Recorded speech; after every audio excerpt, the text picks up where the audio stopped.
자, 시작하겠습니다. 레디, 액션.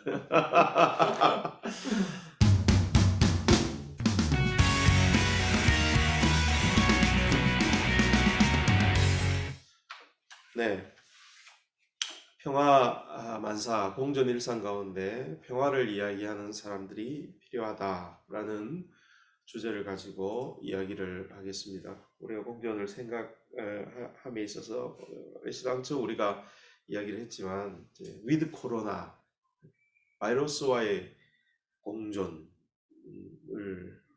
이제 생각해야 되고요. 그 다음에 이 바이러스가 이렇게 창궐하게 된 이유를 생각해 볼 때 이미 에코에서도 이야기했지만 우리가 살고 있는 이 생태계 이컬러지와의 공존의 문제가 너무 극단적인 이코노미를 추구하다 보니까 이렇게 상실되고, 그래서 이제 구조화 속에서 이런 어려움이 생겼기 때문에 어떻게 이 생태계와 공존할 것인가 하는 문제는 이제 우리 세대의 문제를 넘어서서 다음 세대들이라고 하는 이 뭐 10대, 20대들이 가장 초미의 관심사로 생각하고 있는 그런 부분이다라고 그렇게 이야기할 수 있을 것 같습니다.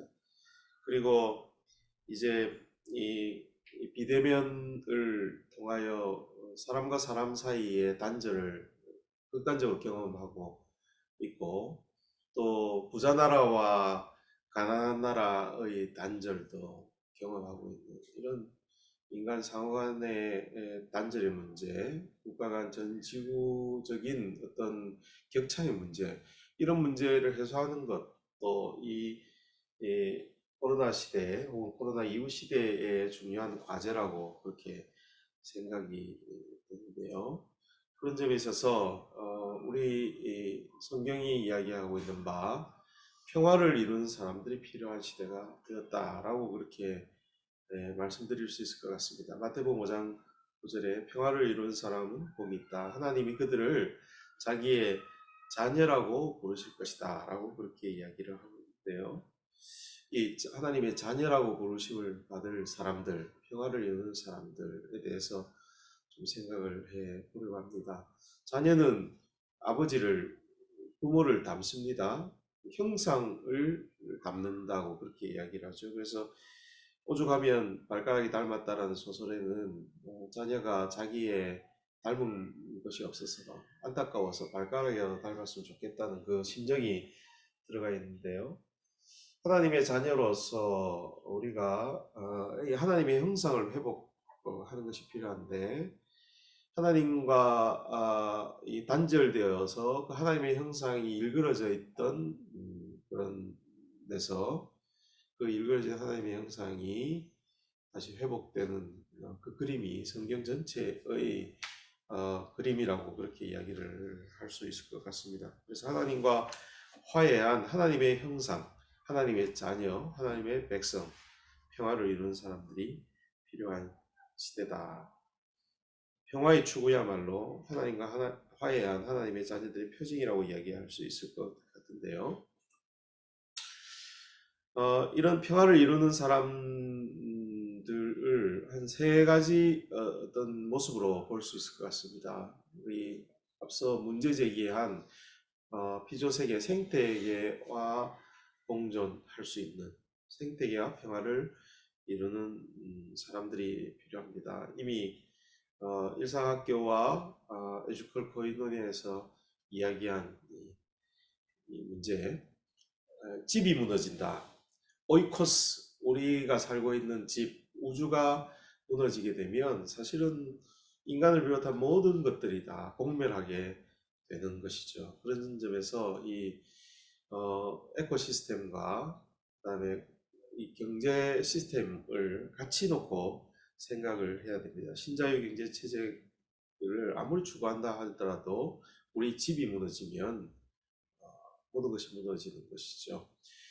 그래서 그동안 인간 중심주의로 생각해왔던 모든 관점에서 하나님이 만드신 피조 세계 전체를 보는 통전적인 시각이 필요한데, 왜냐하면 그것이 성경적인 시각이기 때문입니다.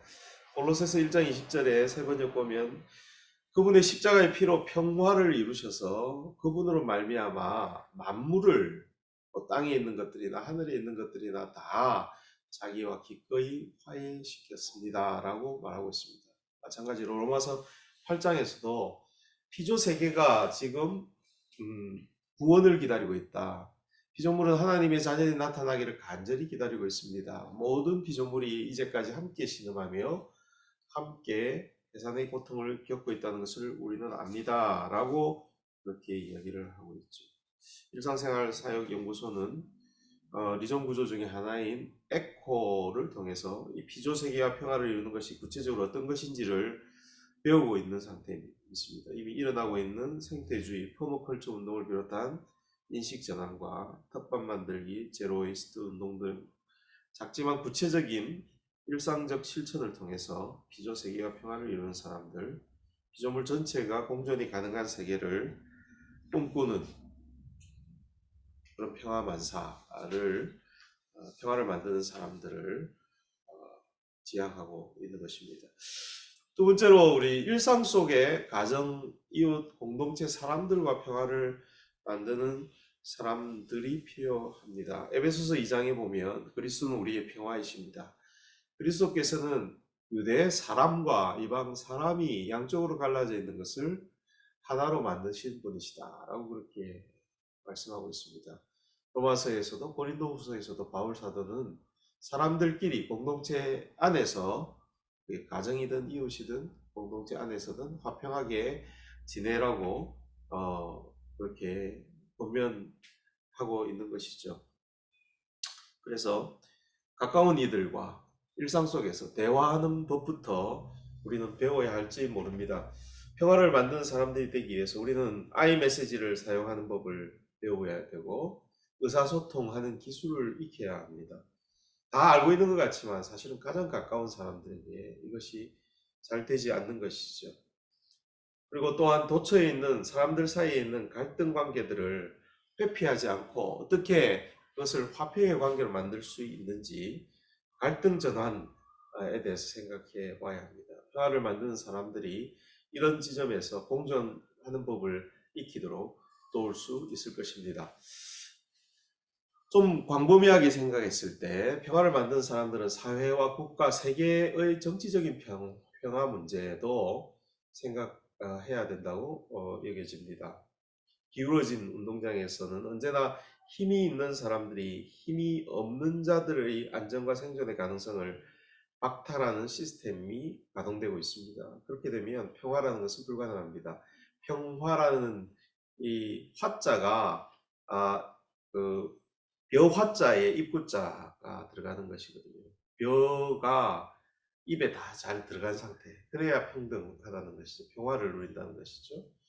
그러므로 조물주 하나님으로부터 선물로 받은 재화가 잘 나누어지는 것이 지구라는 이 오이코스 집에서 평화를 누리게 되는 비결이라는 것이죠. 이것이야말로 제대로 된 경제, 하나님의 경륜, 하나님의 경제를 이루는 것이다. 평화와 이 오이코스가 깊은 관련이 있다고 볼 수 있습니다. 그래서 지금 문제가 되고 있는 신자유주의 경제 체제를 넘어서서 어떻게 생태 민주주의로 갈 것인지에 대한 관점의 전환이 필요합니다. 생태 민주주의는 사회적 경제적 약자와 미래 세대는 물론이고 비인간 존재의 내재적 가치를 인정하고 이들이나 이들의 대리인 혹은 후견인들이 이들의 권리와 복지를 실현하기 위해 소통하고 수기하고 행동하는 정치라고 이 생태 민주주의라는 책에서 이야기하고 있는 것을 오늘 보았습니다. 이를 위해서 이제 우리는 민주 시민 교육이라든지 혹은 다양성 감수성 훈련이라든지 인권 교육이라든지 회복적 정의 교육이라든지 광범위한 평화 교육들이 우리에게 필요하겠죠. 그래서 평화를 만드는 사람들이 평화 만사가 시대적인 과제를 안고 있다라고 생각하고 있고 미력이나마 중차대한 사명을 감당해야 되지 않겠나. 특별히 영남권에 이런 평화 문제를 다루고 있는 단체가 없는 상황이기 때문에 어떻게 되든 이 평화 문제를 다양하게 다룰 수 있는 그런 운동이 이 평화만사를 통해서 이루어지면 좋겠다. 코로나 이후 시대에 공존의 시대를 평화를 만드는 사람들로 채워나가야 되겠다 하는 그런 생각을 해보게 됩니다. 이렇게 평화만사에 대한 발제는 마치도록 하겠습니다.